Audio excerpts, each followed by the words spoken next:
Buenas y bienvenidos a la conferencia de prensa de hoy, 14 de abril. Nos acompañan el ministro de Salud, doctor Daniel Salas, y el presidente ejecutivo de la Caja Costarricense del Seguro Social, doctor Román Macaya. Escuchamos el mensaje y reporte COVID por parte del ministro de Salud. Muchas gracias y un saludo muy especial al presidente ejecutivo de la Caja Costarricense del Seguro Social, doctor Román Macaya Hayes.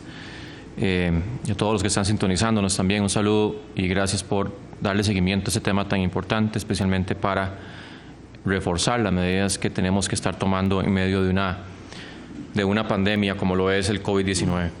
Para este martes 14 de abril se registran un total de 618 casos confirmados por COVID-19 con un rango de edad que va desde el año hasta los 87 años. Son 298 mujeres y 320 hombres, de los cuales 575 son costarricenses y tenemos 43 extranjeros. En total tenemos 59 cantones que han reportado casos positivos distribuidos en las 7 provincias. Por edad tenemos 562 adultos, 31 adultos mayores y 25 menores de edad. Hasta ese momento se han descartado 6.326 personas. 66 personas se registran como recuperadas y recordemos que las recuperadas, para llegar a ese estatus se les tiene que practicar varias pruebas a esas personas. En algunos casos son 4, 5 o por ahí anda, porque eso depende de la cantidad de virus y la persistencia más bien del virus en el tiempo. Se contabilizan 3 lamentables fallecimientos. Como ya lo hemos informado, se trata de 2 hombres costarricenses de 87 años y también un costarricense de 45 años.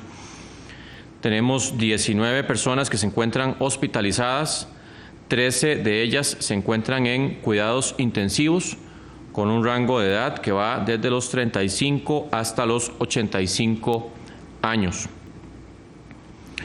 Yo también quisiera, una vez que ya me refería a los datos, recordar a las empresas, a los patronos, a los jefes, a los gerentes, esa responsabilidad que tenemos en estos momentos de COVID-19 de verificar, de poner toda la claridad y de estar verificando que se cumplan las medidas de atención al público. Recordemos que la atención al público es un asunto en estos momentos delicado, y que las disminuciones de aforo que hemos dictado justamente lo que busca es proteger la salud muchas veces de sus clientes y de sus funcionarios. Y en ese sentido, el asunto de señalar, por ejemplo, en diferentes lugares las distancias que tienen que mantenerse, poner en el marcado, ¿verdad?, en el suelo, cuál es el lugar donde tiene que posicionarse la persona en una fila, recordando que tenemos que lograr un distanciamiento físico de 1.8 metros o un poco más. O, por ejemplo, desinfectar constantemente las superficies que las personas están tocando, manipulando, que están entrando en contacto. Por ejemplo, habilitar horarios diferenciados para los adultos mayores, poner a disposición siempre los lugares para el lavado de manos con el jabón y las medidas o las formas de secarse las manos. Y yo sé que aquí hemos llamado mucho a la responsabilidad individual. Cada persona, en la medida de lo posible, que no salga de sus casas, que se mantenga en esta cuarentena generalizada voluntaria, si se puede decir así. Pero en el momento que sale, primero, que cumpla con todo lo que hemos indicado. Que en este momento ya hemos dicho, la persona que tiene que salir, porque hay trámites que no pueden posponerse, que son muy, muy importantes y que nadie más puede hacerlos por nosotros. Una vez que hemos vencido, recordemos la posibilidad de que los trámites se hagan por teléfono o en línea, porque hay muchos que sí se pueden hacer en línea o por teléfono, y aunque no tengamos tal vez la experiencia de cómo hacerlo, busquemos a gente que nos ayude con eso, que sean obviamente gente de confianza. Pero si se tiene que salir de la casa, que se sientan seguros de que las empresas, de que las instituciones están siguiendo todas las recomendaciones y todas las medidas para prevenir la conglomeración de personas. Y obviamente también hay una responsabilidad individual. Si usted va a salir, ya hemos dicho, el asunto de, por ejemplo, tocó un objeto. Cuando uno sale de la casa es imposible no tocar objetos, que muchas veces son de uso común, de uso frecuente con otras personas. Y ahí es donde cobra un sentido especial el no tocarse la cara. Eso no es algo que estamos inventando en Costa Rica, es algo que ya está como una recomendación mundial. Porque ya hemos dicho que el virus, cuando tocamos un objeto, si esta botella que yo tengo acá, alguien la tocó y estaba con el virus, y yo la toco para tomar agua, y en este momento yo me llevo las manos y me rasco el ojo o me rasco la nariz, ahí me estoy llevando el virus a mi cuerpo. Y así ocurre con muchos artefactos, objetos que están fuera de nuestras casas principalmente y que pueden tener el virus. Así que también el respeto, por ejemplo, eso de que si estamos en la vía pública, porque tuvimos que salir, porque no había otra forma de cumplir con ese trámite que teníamos que hacer, mantener ese espacio entre personas en el bus, en la medida de lo posible, cuando está haciendo la fila, mantener ese distanciamiento a la hora de estar esperando para ingresar al banco o otro lugar. Esos 2 metros, 1.8 metros, se hacen muy importantes cuando uno va caminando. Son medidas que yo indicaba ayer, tenemos que adecuarnos a un modo de vivir durante la pandemia y que estas medidas tienen que ser en este momento cumplidas, respetadas, promovidas por todos y todas. Es un asunto de responsabilidad compartida. También en esta misma medida les recuerdo que con respecto a los restaurantes, deben estar funcionando a un 50% de su capacidad máxima, porque en este momento ocupamos distanciamiento. De lunes a viernes están habilitados para funcionar de 5 de la mañana a 7 de la noche, con este 50% del aforo. Se está permitiendo tanto el servicio a domicilio como el servicio del autoservicio. Cuando llega el vehículo, le piden la ventanilla y se le entrega en el vehículo respectivo. Obviamente, pues, respetando el asunto de las restricciones de placas. Recordemos que en la noche, a partir de las 7 de la noche, solo se permite el servicio a domicilio. Y los fines de semana tienen que estar cerrados, excepto el autoservicio, dependiendo también de la restricción de placa y de la entrega a domicilio. Mucha gente no está viendo ahorita repercusiones de que tengamos las unidades de cuidados intensivos saturadas. No están viendo, dicen, pero ¿por qué el gobierno nos insiste en que tenemos que cumplir con toda esta rigurosidad si los servicios de salud no están saturados en este momento? Tenemos 13 personas en unidad de cuidados intensivos.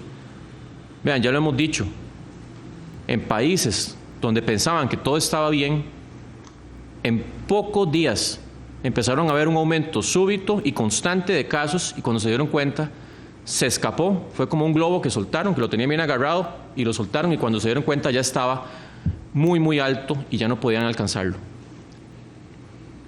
Así que hasta que no logremos que una cantidad importante, no es que toda la población, pero una cantidad importante de la población tenga este desarrollo de las defensas que se logran justamente ante la exposición del virus, tenemos que acostumbrarnos a vivir en un modo diferente, en un modo que requiere esfuerzo, que requiere responsabilidad, que requiere que no perdamos de vista que el estado que teníamos de vida pre-COVID no se alcanza tan fácilmente, que el virus todavía está y va a recircular. Cuando yo digo recircular, se trata de que el virus es un fenómeno mundial, que todos los países, prácticamente todos los países tienen ya reporte de casos, y que la transmisión del virus se va a seguir dando por mucho tiempo. Así que tenemos que de verdad entrar, como decíamos antes, yo sé que ahorita los más jóvenes tal vez ya el término cassette ya no saben ni qué es, pero nosotros antes decíamos cambiar el disco, ¿verdad? El cassette, el disco, y estar en un modo diferente, en un modo COVID-19, que significa quedarnos en casa todo lo posible, que si vamos a salir no nos toquemos la cara si no nos lavamos las manos, que guardemos esa distancia de 2 metros, que desinfectemos superficies constantemente, que si vamos a estornudar o toser, que lo hagamos tapándonos con la cara interna del antebrazo, que no nos saludemos de beso o abrazo. Yo sé que son asuntos que hemos reiterado, pero les cuento que esas medidas salvan vidas, y son vidas de personas que pueden ser ustedes mismos o de personas muy cercanas a ustedes que estoy seguro que no quieren que tengan que estar en una unidad de cuidados intensivos con un pronóstico que puede terminar en un fallecimiento. Así que ese es mi llamado de nuevo. Insisto, todos podemos, pero ocupamos esa fuerza, esa unión. Todas y todos podemos hacerlo pero ocupamos vivir ahorita en un modo diferente. Modo COVID-19 es un modo que no nos gusta del todo, pero tenemos que acostumbrarnos porque esto todavía no ha pasado el riesgo de un pico desfavorable, de un aumento de casos súbito y desfavorable que nos vaya a postrar el servicio de salud de la Caja Costarricense de Seguro Social. Don Román, su mensaje. Bueno, yo voy a ser muy puntual. Nada más quiero dar una actualización respecto a la adjudicación de la logística de traslado aéreo de material, de equipo de protección personal de la República Popular de China hacia nuestro país. Estábamos previendo hacer la adjudicación el día de ayer, lunes. Sin embargo, se estuvieron recibiendo ofertas hasta las 6 de la tarde, inclusive se recibió una hoy martes en la mañana. Por lo tanto, se recibieron 7 ofertas que vienen de empresas Rex Cargo, Tikal, Rutas Aéreas, FedEx, DHL, America Global Logistics y UPS. Sin embargo, 2 de esas ofertas luego fueron retiradas por una imposibilidad material de mantener los vuelos. Como vemos, esto es un tema muy dinámico, ¿verdad? El término logístico de la operación mundial en todo el planeta está en una situación, digamos, atípica, por decir lo mínimo. Y en el transcurso del día de hoy estaremos adjudicando a una de estas empresas, de las 5 que quedan, y vamos a estar publicando los detalles de la misma. Obviamente se está cumpliendo con la ley de administración pública, todo esto va a ser totalmente transparente y va a estar dentro del marco de lo aprobado por la Contraloría General de la República. Iniciamos con las consultas. Ministro, hay preguntas de 3 medios distintos que quieren hablar sobre la situación presentada ayer con los resultados de Inciensa y además de eso especificar por qué no entregamos cierta información. Por ejemplo, Telesur pregunta, ¿por qué no se incluye la cantidad de pruebas diarias como dato estadístico dentro del manejo informativo de la pandemia en Costa Rica? Semanario sobre el mismo tema pregunta, ¿por qué no existe una base de datos anonimizada, conglomerada y disponible para conocer la cantidad de casos en sus distintas categorías y la cantidad de pruebas en sus distintas categorías? Y extra pregunta sobre el mismo tema, el Ministerio de Salud, como ente rector del país, de salud en el país, sin duda debe conocer esos datos, cuántas pruebas, además de descartados y confirmados, se realizan diariamente, entiéndase Inciensa, Caja y laboratorios privados. Manejar las cifras de pruebas positivas en conjunto, que sean varias de un mismo paciente y casos nuevos, ¿no creen que puede generar confusión en los datos oficiales? ¿Por qué no manejar la cantidad de pruebas que se realizan de más por pacientes separadas a los casos confirmados por días? Yo les he indicado que los datos que hemos revelado y que seguimos revelando son completamente transparentes. Aquí no hemos ocultado, pero nada, absolutamente nada. Todo ha sido manejado con la transparencia que nos ha caracterizado como Ministerio de Salud. Nunca tenemos un historial de haber ocultado información. En eso, créanme, como ministro y anteriormente como director de Vigilancia de la Salud, que también fui funcionario de Vigilancia de la Salud, nunca hemos tenido una política de ocultar datos. La transparencia es total. Con respecto a las pruebas realizadas, recordemos que en este momento los datos que estamos dando son los más relevantes para conocer cómo va la evolución y que nuestro sujeto principal aquí son las personas. Son justamente los casos que se van confirmando, que se van descartando y que ya sabemos que hay un porcentaje importante de personas que meritan más de una prueba. En algunos casos porque la prueba salió indeterminada por alguna situación, cuando entró al análisis o se vio incluso que tal vez estaba en análisis y salió por alguna situación de cómo se tomó la muestra o otras situaciones que se dan propiamente en el momento del montaje, la prueba no sale ni negativa ni positiva, entonces hay que repetirla. Otro asunto es, ya lo hemos dicho, las personas que cuando cumplen un periodo de más o menos más de 14 días, en general están durando unos 16 días aproximadamente, un poco más, para que la mayoría empiece a negativizarse. Pero esas personas requieren que se les hagan 2 muestras más, que si salen negativas las 2 muestras con una diferencia de 24 horas, podemos decir que la persona está recuperada. Pero si no ocurre esto, si la prueba sale todavía positiva, hay que repetirla. Se dan 48 horas de diferencia, se vuelve a hacer. Si sale otra vez positiva, hay que esperar otras 48 horas y se vuelve a hacer. Entonces, eso conlleva justamente que no todas las pruebas, no personas, pruebas que salen positivas no corresponden con el número de personas que han salido positivas, porque uno no cuenta a una persona como positiva 3 veces, uno cuenta a una persona como positiva, como confirmada una vez. Pero, insisto, hay muchas personas que cuando ya se van acercando al periodo de recuperación, se les amerita hacer más de una prueba, además de la que ya tuvieron inicialmente para catalogarlo como positivo. Y en muchos casos son 4 o 5 pruebas que se hacen. Entonces, por eso es que también las pruebas no coinciden. Es un dato que eventualmente podemos trabajar en darlo, pero insisto, estamos concentrados en las personas, en contener los casos, en dar la información que hemos considerado más sensible. Recordemos que en este momento el sistema de salud está trabajando completamente a full para darle ese seguimiento, ese diagnóstico, ese trabajo de hormiga, porque en realidad es de hormiga, de que todos los contactos, imagínense que es que tengamos un caso sospechoso y empezamos a hacer la interrogatoria de cuáles son los contactos cercanos. Y una vez que determinamos cuáles son los contactos cercanos, ver cuál es el domicilio, para hacer la orden sanitaria, hacer el aislamiento, la incapacidad de la caja correspondiente. Y eso todos los días ocurre en cantidades muy importantes. Entonces, trabajar en una base de datos anonimizada para que la gente pueda ver todo ese detalle, en realidad en este momento yo lo he indicado, porque estamos enfocados en atender, en evitar que haya más casos. O sea, la gente, el personal de salud, está trabajando para evitar que haya más casos. Y enfocarnos en tener toda la información, con todo el detalle, con toda la... Más bien nos va a quitar energías y focalización en lo que queremos, que es proteger en este momento la salud de las personas. Ya hemos indicado, ustedes ven que toda la información que liberamos día a día tiene un nivel de detalle importante y que justamente nos da un panorama general de cómo vamos avanzando. Y insisto, la tradición costarricense que la hemos mantenido durante el COVID-19 es, en ese sentido, del sistema de salud, ser completamente transparentes con la información. No estamos ocultando absolutamente nada y la información que ustedes ven ahí es la información que estamos obteniendo en los sistemas de información y en todo el trabajo que llevamos día con día. Don Román, Diario Extra Consulta. Tengo entendido que hoy el personal de la Torre C de la Caja Costarricense del Seguro Social fue enviado a teletrabajo, específicamente del piso 11. Sin interés de conocer datos personales y de acuerdo con la responsabilidad de la Caja como institución pública de informar, consulto. ¿Cuántos funcionarios de esa Torre C y del piso 11 han dado positivos con COVID-19? ¿Cuántos funcionarios trabajan en esa torre y el piso 11? Además de cuántos han sido aislados.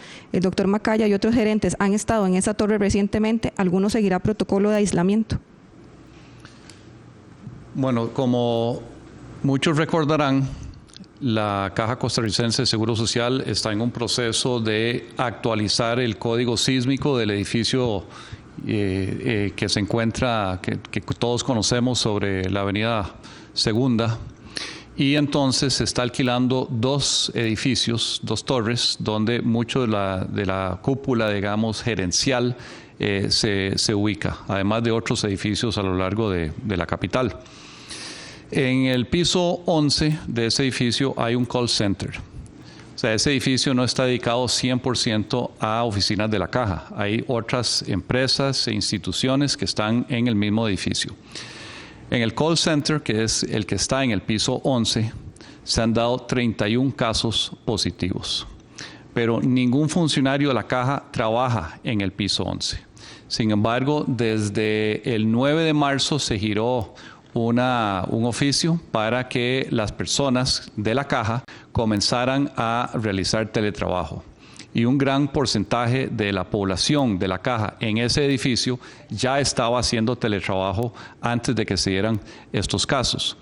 En cuanto a las gerencias, igual se han estado haciendo reuniones virtuales. La Junta Directiva desde hace 3 semanas se está sesionando virtualmente.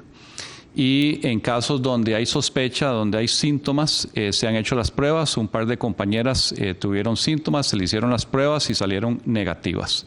Pero reiteramos, nadie de la Caja trabaja en ese edificio en el piso donde se dieron estos casos.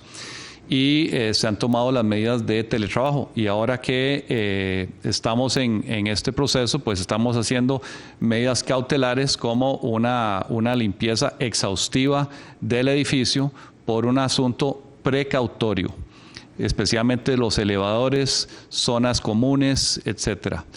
Este servidor nunca usa los elevadores. El carro de la Presidencia General sube hasta el piso que nos toca, que es el piso 7. Yo entro directamente a la oficina. Esa oficina ha estado operando con digamos, un equipo de esqueleto en estos días. Yo he estado teletrabajando desde hace varias semanas. Entonces, sin embargo, se han tomado las medidas precautorias. Don Daniel, Repretel nos pide una reacción sobre la cantidad de pruebas que se hacen cada día y la capacidad por día que se tiene y la razón por la que en ocasiones se hacen menos. Eso depende de las pruebas que cumplen, o bien los pacientes, las personas que cumplen con la definición de caso. Recordemos que nosotros vamos haciendo un rastreo, además de los casos que también pueden surgir espontáneamente y que cumplen con la definición de caso. Por ejemplo, una persona que perdió el olfato y que ya se amerita hacer una prueba, o cuando tenemos, como decía el doctor Macaya, por ejemplo, un clúster, una conglomeración de personas en un centro de trabajo o en una familia y que esos han tenido contactos cercanos. Entonces, esos contactos cercanos que se mantienen en aislamiento, nosotros les hacemos el seguimiento. Si desarrollan síntomas, inmediatamente los muestreamos, además de la vigilancia centinela, que ya la estamos implementando de lleno en aumento, en una capacidad incrementada esta semana y que es específica en este momento para rastrear 2 de los virus que más nos preocupan, principalmente el SARS-CoV-2 que produce el COVID-19 y la influenza, que recordemos que también pues dentro de no mucho se acerca el periodo de vacunación contra influenza. Entonces eso va a depender justamente de los periodos de incubación, la gente que va saliendo positiva y justamente los que concuerdan con las definiciones que hemos ido estableciendo, que en este momento, insisto, se han hecho más sensibles. Hemos dicho que la máxima capacidad que tenemos en este momento de pruebas por día es de 600. No es que se están haciendo 600 pruebas. Hay días en que se hacen 100, otros días 150, otros días un poco más, pero eso va dependiendo justamente de, eso sin contar la vigilancia centinela que ya va por otra vía y que esas muestras, digamos, no se cuentan dentro de la vigilancia usual. Pero eso va a responder justamente a ese comportamiento epidemiológico de la gente que va saliendo con síntomas de acuerdo a los periodos de incubación, que recordemos que el periodo de incubación promedio dura 5 días, pero que puede extenderse o puede ser más corto, de 3 días, por ejemplo, o puede extenderse incluso hasta 14 días, pero la mayoría de la población va a durar 5 días, del momento que se expuso al virus hasta el momento en que inicia el cuadro clínico, donde ya podemos detectarlo objetivamente y que eso es muy variable. O sea, puede haber periodos, digamos, en donde la gente está incubando y que ese momento, digamos, de personas que están incubando, que es una cantidad mayor, es diferente, por ejemplo, lo que ocurre una semana o entre semana a lo que puede ocurrir un fin de semana. Eso es muy variable.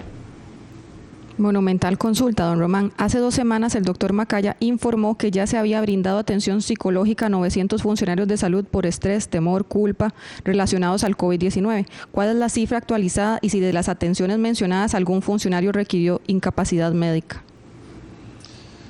Bueno, en cuanto a incapacidad médica no tengo información a la mano, pero sí se ha continuado brindando ese apoyo psicológico, psiquiátrico, de trabajo social, de enfermería, en salud mental. Ha habido un abordaje integral para resguardar la salud mental de nuestros trabajadores de la salud.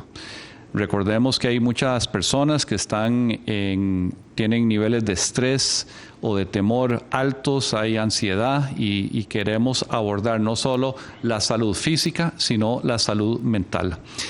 Habíamos reportado en días pasados que habíamos ya abordado más de 900 funcionarios en atención de salud mental y al día de hoy ese número está en 4.738 funcionarios han sido atendidos por este tipo de atención de salud mental. El Financiero consulta, don Román, ¿cuántos respiradores nuevos tiene ya la caja instalados en Costa Rica, listos para la emergencia? ¿En cuánto ha crecido la capacidad de la caja en UCI desde que se decretó la emergencia? Nosotros como institución tenemos aproximadamente 510 ventiladores que están, digamos, en todos los diferentes centros de salud en el país. Desde que empezó la pandemia, hemos agregado otros 30 equipos nuevos al CENARE, lo que llamamos el Centro COVID. Y además estamos buscando, entre las opciones, los equipos que requieren de reparación para ponerlos en funcionamiento. Hay 15 equipos que están en reparación, ya más o menos la mitad de ellos, como 7, ya están listos, entonces 15 más van a ser incluidos. Y luego nosotros hemos comprado 311 ventiladores a diferentes proveedores en el mundo.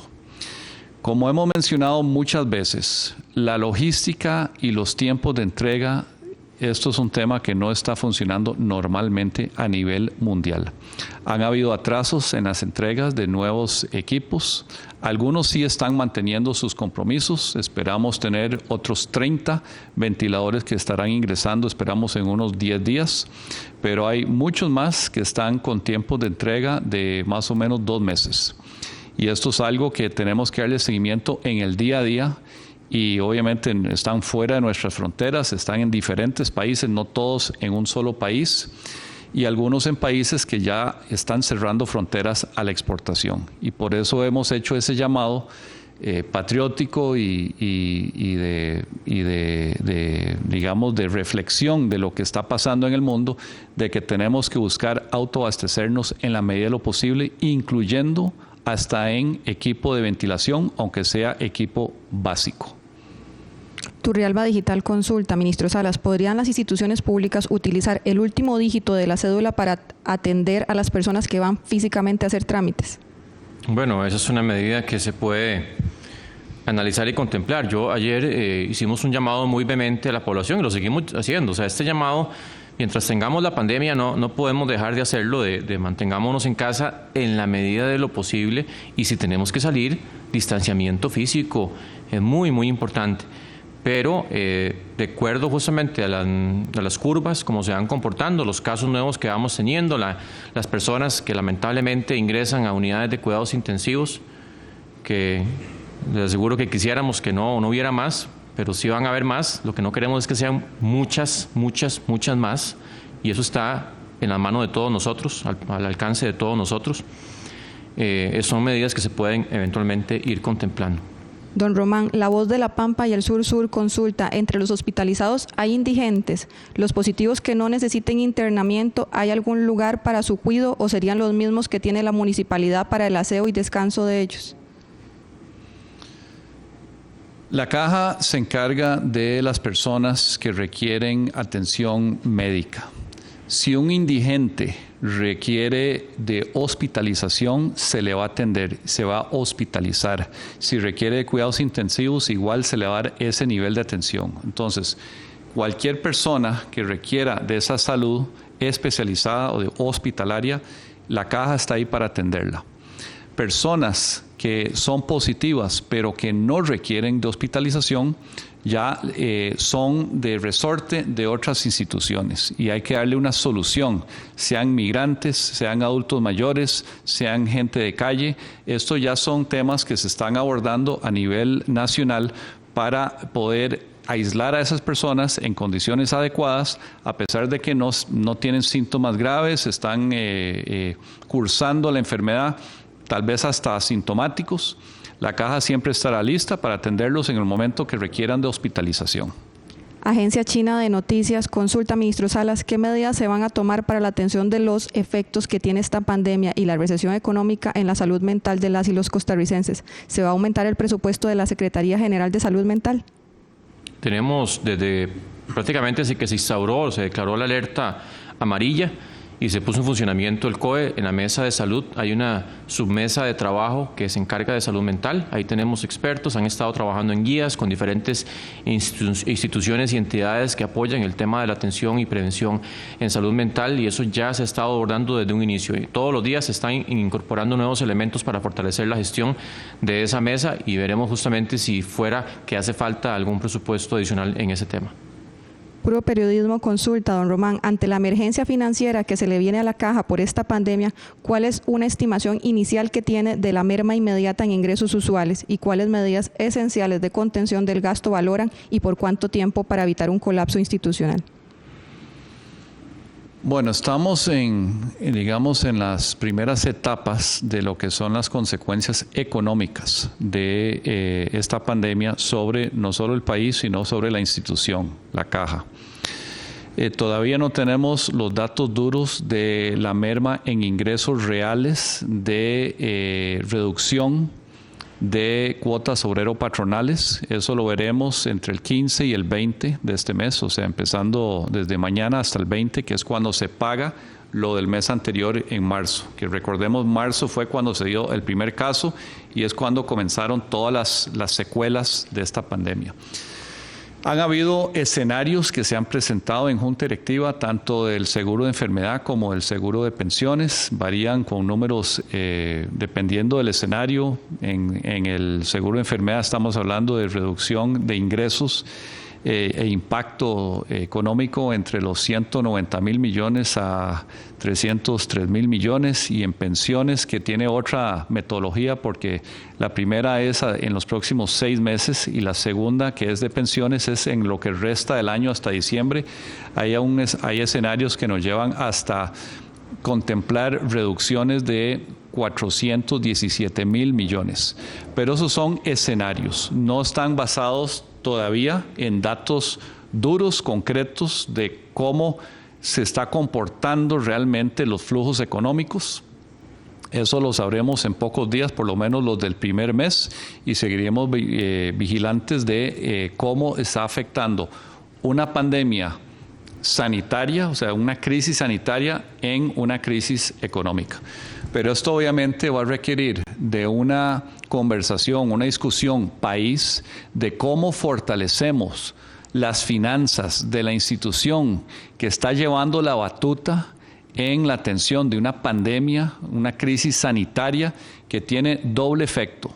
Tenemos que gastar más en todo tipo de insumos, de equipos, de inversiones, reconvertir un hospital completo en tiempo récord, y al mismo tiempo recibimos menos. Hay una merma en los ingresos, todavía no lo podemos cuantificar, pero sabemos que viene por esa crisis en empleo y las dificultades económicas del país. Así que esa discusión es necesaria darla, y de cómo es que fortalecemos la institución que está dándole la cara al país y que está atendiendo a todos nuestros ciudadanos en los momentos de mayor necesidad.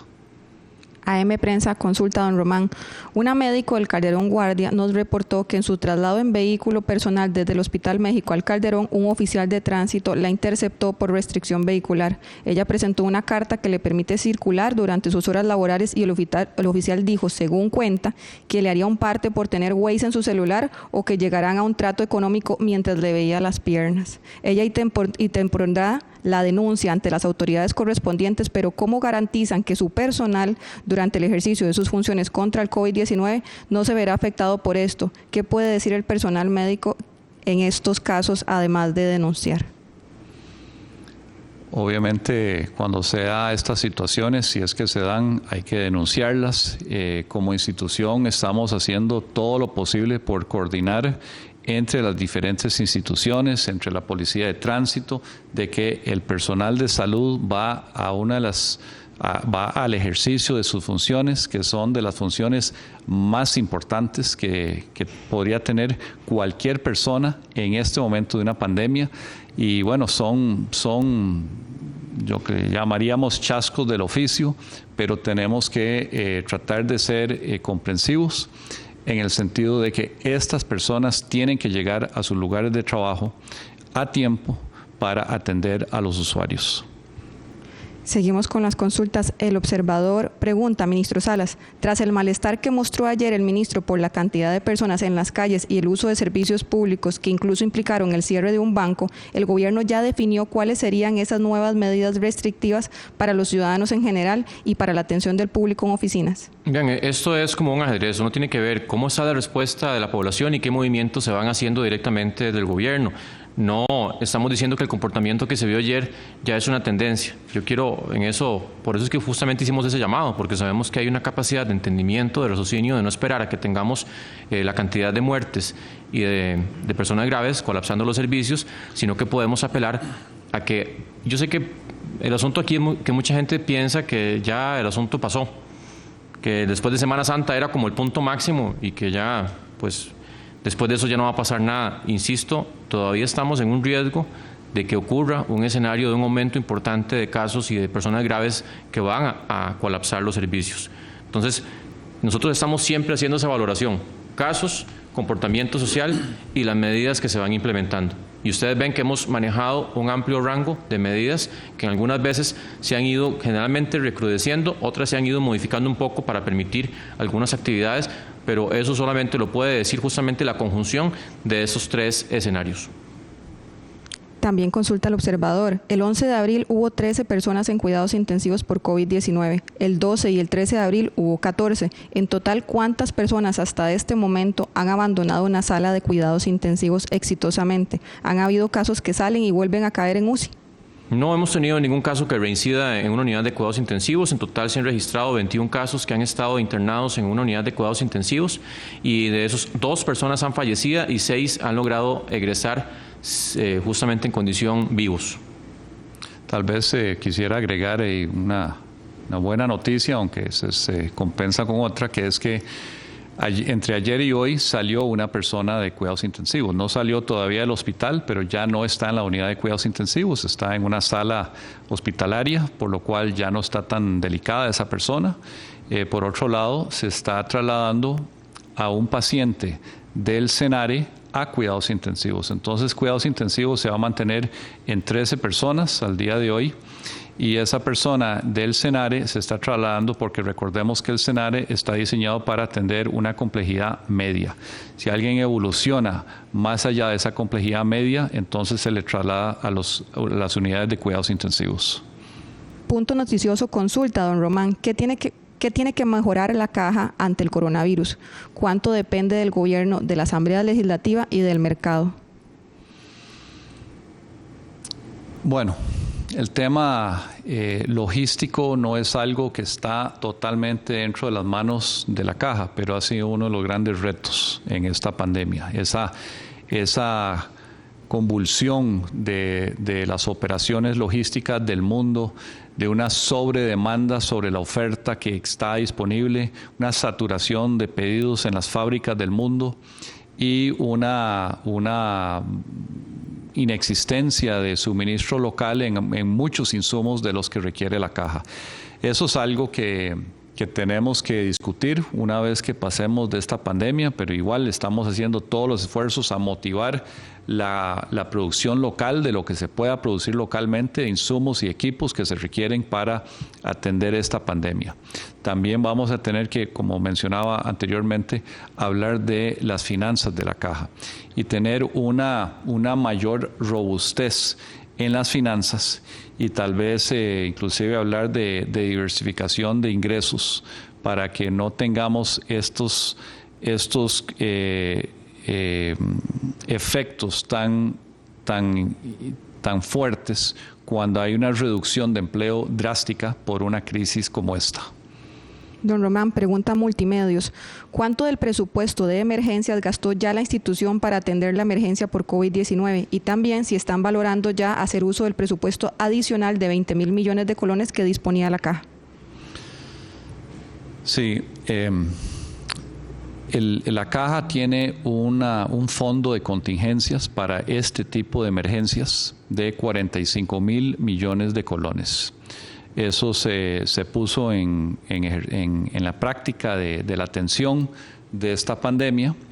Ya de ese fondo, que además se le habían autorizado agregarle presupuestariamente otros 20.000 millones de colones adicionales, o sea, tendríamos uso de 65.000 millones de colones de manera de fondo de emergencia.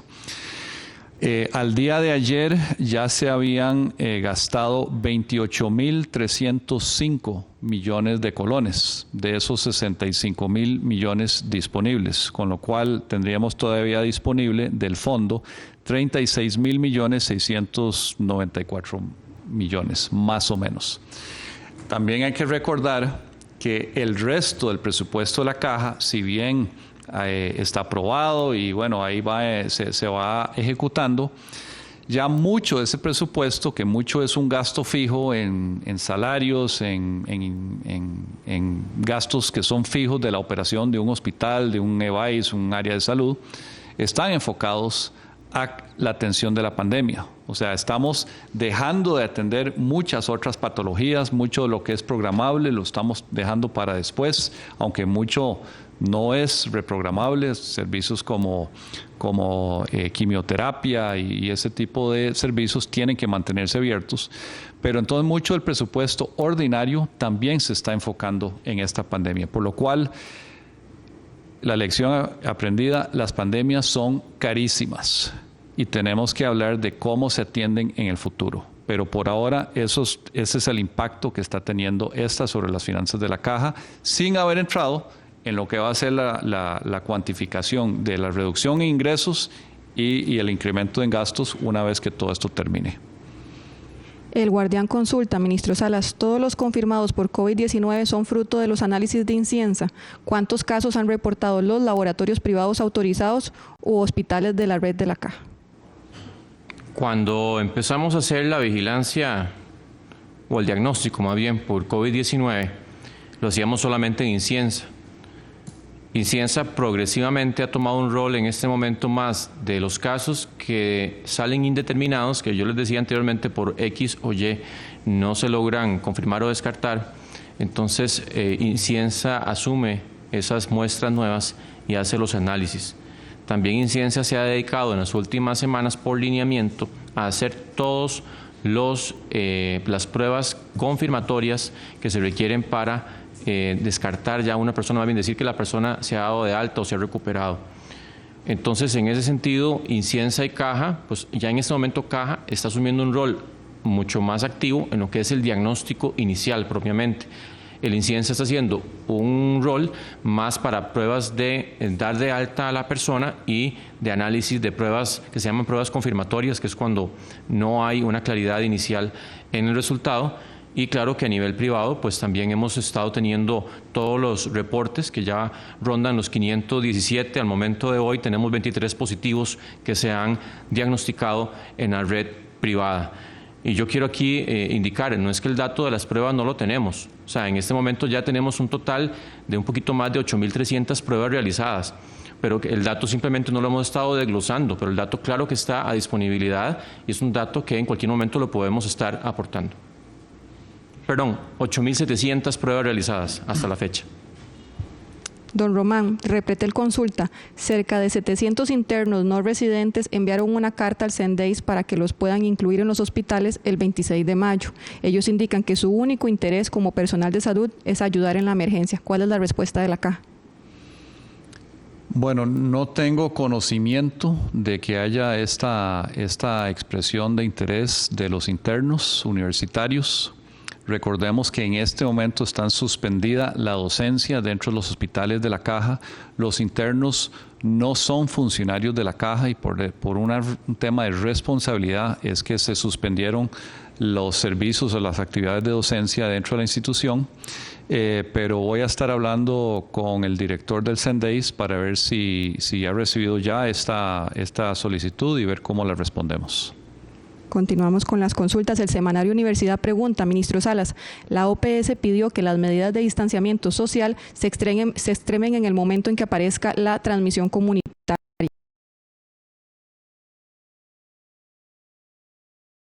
Nosotros más bien lo que queremos es, y lo hemos hecho, porque el distanciamiento social no es que usted ya tiene la curva, ¿verdad? Y está hasta el cuello con los casos y la gente en las unidades de cuidados intensivos y entonces usted empieza a implementar medidas de distanciamiento social. Más bien las medidas de distanciamiento físico y social que ya dijimos, en lo ideal es tener una distancia de 2 metros, por ejemplo, entre personas, o el hecho de no salir de casa, de ir solamente si se ocupa verdaderamente hacer un trámite o ir a trabajar porque el puesto no es teletrabajable, pues son medidas que ya hemos venido implementando. O sea, nosotros ya nos hemos ido más bien preparando para evitar que ocurra un pico, un aumento de casos súbito y que colapse los sistemas de salud. Más bien lo que buscamos es que se haga una cultura, o sea, que la gente ya se introduzca en la cabeza que ese es el nuevo modo de vida. Así como nosotros en algún momento, ¿verdad? Por ejemplo, hay mucha gente que no era lo usual lavarnos los dientes.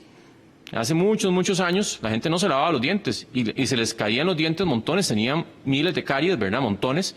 Habían problemas muy importantes de salud bucodental en general. No es que ahora todo el mundo se lava los dientes, pero ya la mayoría de la gente sí lo hace justamente porque hemos logrado entender. Eso es lo que estamos buscando con estas medidas de higiene y de distanciamiento social, que son, las de distanciamiento social son transitorias. El no darse la mano, no saludarse de beso es transitorio mientras tenemos todavía la gran mayoría de la población con susceptibilidad, con la capacidad de enfermarse y eventualmente un porcentaje que se va a enfermar gravemente. Pero lo que ocupamos es forjar en este momento esas medidas. Así que si ya hay transmisión comunitaria, ahí sería más que todo más bien tomar medidas más restrictivas desde los escenarios que hemos estado viendo, de limitar circulación o limitar el acceso a ciertos servicios o cierre de más servicios para evitar justamente que más personas fallezcan de manera exponencial. Y yo quiero aquí hacer un llamado también a la responsabilidad de cada persona, porque yo sé que ya lo indiqué, pero por ejemplo me acaba de llegar un reporte del papá de un conocido mío que es adulto mayor y anda haciendo trámites y vueltas como si nada por todo lado. Y esas personas, insisto, son muy frágiles, tienen que tratar de quedarse en casa y las personas también tienen que, los familiares y allegados, ayudarles más bien para que hagan los trámites. Pero si la persona no quiere, qué difícil, ¿verdad?, es obligarlo. Aquí de verdad que hagamos por favor esa conciencia de que es por usted, es por todos y que no queremos que se quede sin oportunidad, si se enferma gravemente, de que la Caja Costarricense de Seguro Social lo pueda atender. Don Román, la segunda consulta del semanario es la siguiente. La misma organización, o sea, OPS, aseguró que desde finales de enero se comunicó a todos los países miembros la necesidad de adquirir equipos de protección personal para los médicos locales.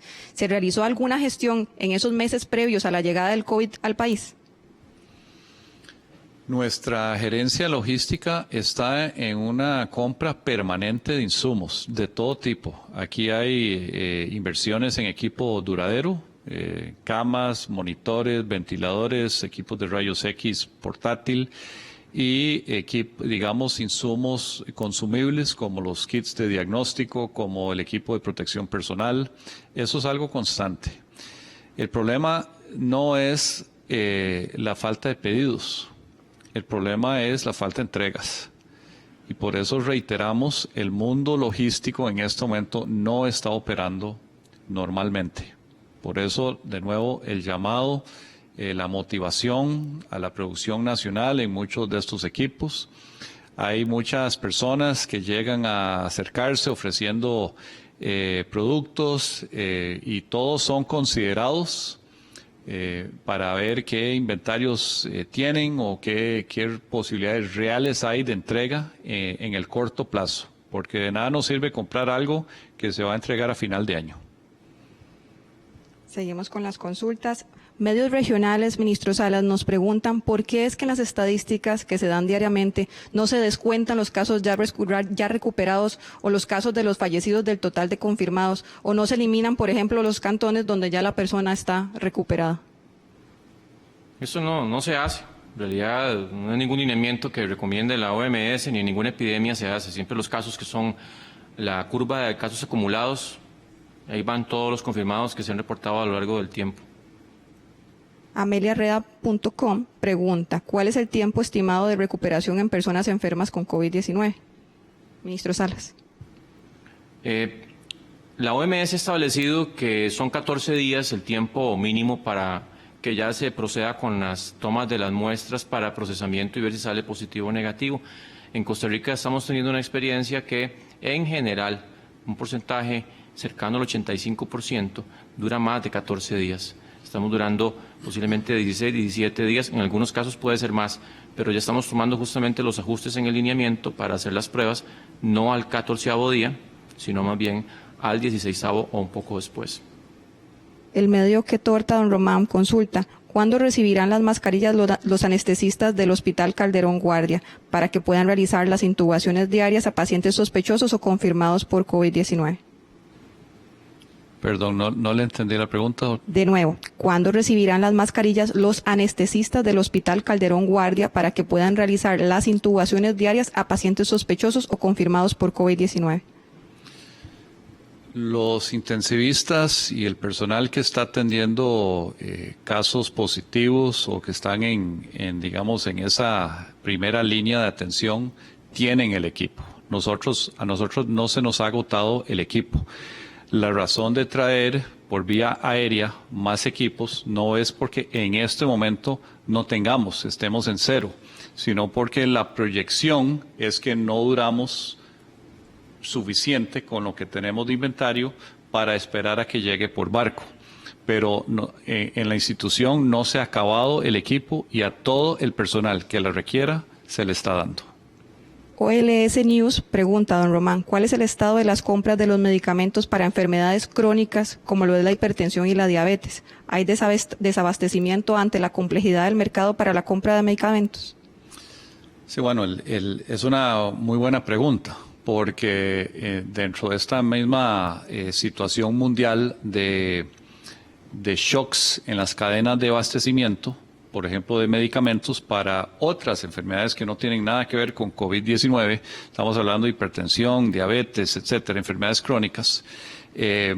Hemos visto algunas decisiones que se han tomado en países que hay que estar vigilando, por ejemplo, en la India, que es un país muy importante en la producción de principios activos utilizados en medicamentos. Se han impuesto restricciones económicas muy importantes, pero nuestra gerencia de logística está dándole un seguimiento muy estricto a las entregas de todos los productos esenciales que compra la caja en medicamentos, y en este momento no hay faltantes que pongan en riesgo el abastecimiento. Nos pregunta el medio Tome Palpinto. Estimado ministro, ¿la baja en los casos de hoy obedece a las medidas restrictivas impuestas en las últimas semanas? Posiblemente que sí. Recordemos que el periodo de incubación promedio ya dijimos que son 5 días. Y eventualmente cuando vemos un pico, un bajonazo, tenemos que ir 5 días atrás a ver qué pasó. Obviamente también pues sabemos que en Semana Santa de la cantidad de personas también que va a los servicios de salud es menos y hay menos consulta en general. Y eso pues también eventualmente incide en la cantidad de personas que se logran captar.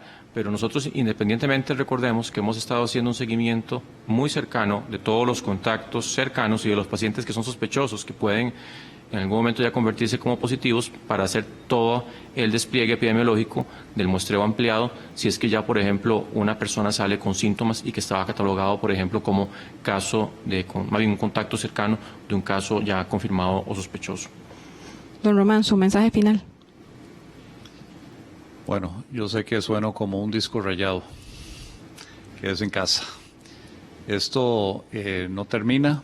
Lo que vimos ayer de gente en la calle caminando de forma, diría, irresponsable, personas que están muy cercanas físicamente a otras, realmente lo que proyecta es que en pocos días comenzaremos a ver los resultados de eso. Y cada día que nosotros nos ganamos no es simplemente patear la bola, es que cada día aprendemos más. Esto es una carrera de aprendizaje. Entre más rápidamente aprendemos y entre más conocemos a este enemigo, que es el virus, más sabremos cómo derrotarlo. Entonces, cada vez que empujamos más hacia el futuro, lo que sea un pico, ese tiempo es ganancia, no es solo patear la bola, es conocer más al enemigo, es saber más sobre posibles tratamientos, es prepararnos mejor, es recibir insumos que se han atrasado. O sea, no es lo mismo atender un pico en un mes que un pico la semana entrante. Ese mes es de oro, y por eso reitero lo que yo sé que ya suena como un disco rayado, pero es por la importancia que implica. Por favor, quédese en casa en la medida de lo posible. Si sale, que sea estrictamente por algo totalmente necesario, coordínese con los miembros de la familia, pero también organícense en su barrio o en su familia para atender a los adultos mayores. No los dejen solos, acompáñenlos virtualmente, no físicamente, pero asegúrense de que tengan la comida, los medicamentos, lo que requieran de apoyo, pero no ingresen a su casa si hay maneras de no hacerlo, y simplemente asegúrense de que estén atendidos en esta pandemia. Ministro Salas, su mensaje final. El mensaje es, seguimos en pandemia. Y insisto, tenemos que ir pensando ya en un modo de vivir, que ya lo hemos venido promulgando, un modo de vivir durante la pandemia. No es la vida usual que estamos acostumbrados a vivir. Y eso requiere de esfuerzo, requiere de disciplina, requiere de un nivel de conciencia de que si no lo hacemos, podemos entrar en un escenario muy desfavorable, un escenario que nadie quiere tener, pero que tenemos que ser más inteligentes de saber que si ha pasado en otros países y nosotros tenemos toda la oportunidad de evitarlo, de que ese escenario no nos llegue. Y eso, insisto, depende de la acción, y por eso hoy llamé a las empresas, hoy llamé a los jefes, hoy llamé a los dueños de los diferentes establecimientos, especialmente los que atienden población, para que por favor colaboremos, para que por favor pensemos en esos clientes, que no se trata solamente de sostener el negocio, sino se trata también de evitar que esos clientes se vayan a enfermar o vayan a morir. Así que aquí de verdad es una responsabilidad compartida de todos y todas. Y insisto, con el manejo de datos hemos sido transparentes. Si el dato de pruebas es un dato que es de relevancia y que está ocasionando malestar en algún sector, lo vamos a incorporar como un dato oficial. Aquí no estamos ocultando nada antojadizamente. Simplemente hemos seleccionado los datos más importantes que consideramos más relevantes para darle seguimiento a esta pandemia. Y de verdad que, como todos los días que estamos acá, es un esfuerzo que estamos haciendo día con día, noche, mañana, casi que en la madrugada también, y lo hacemos por ustedes, porque queremos que todos salgamos avante con esto. Pero no podemos hacerlo solos y solas. Es una fuerza que tenemos que tomar todos unidos, y esa es la única forma, no hay otra forma. No hay una forma de que pongamos un policía detrás de cada persona para que cumpla las medidas sanitarias. No hay forma. Tenemos que hacerlo voluntariamente en la gran mayoría de los casos. Y Costa Rica siento que es un país suficientemente culto, educado, inteligente, como para que no nos lleve la trampa, como decimos acá, adelantarnos a la situación y que no nos ocurra ese escenario tan desfavorable que hemos querido evitar a toda costa. Gracias. De esta forma damos por concluida la conferencia. Nos sintonizamos mañana a ser las 2:45.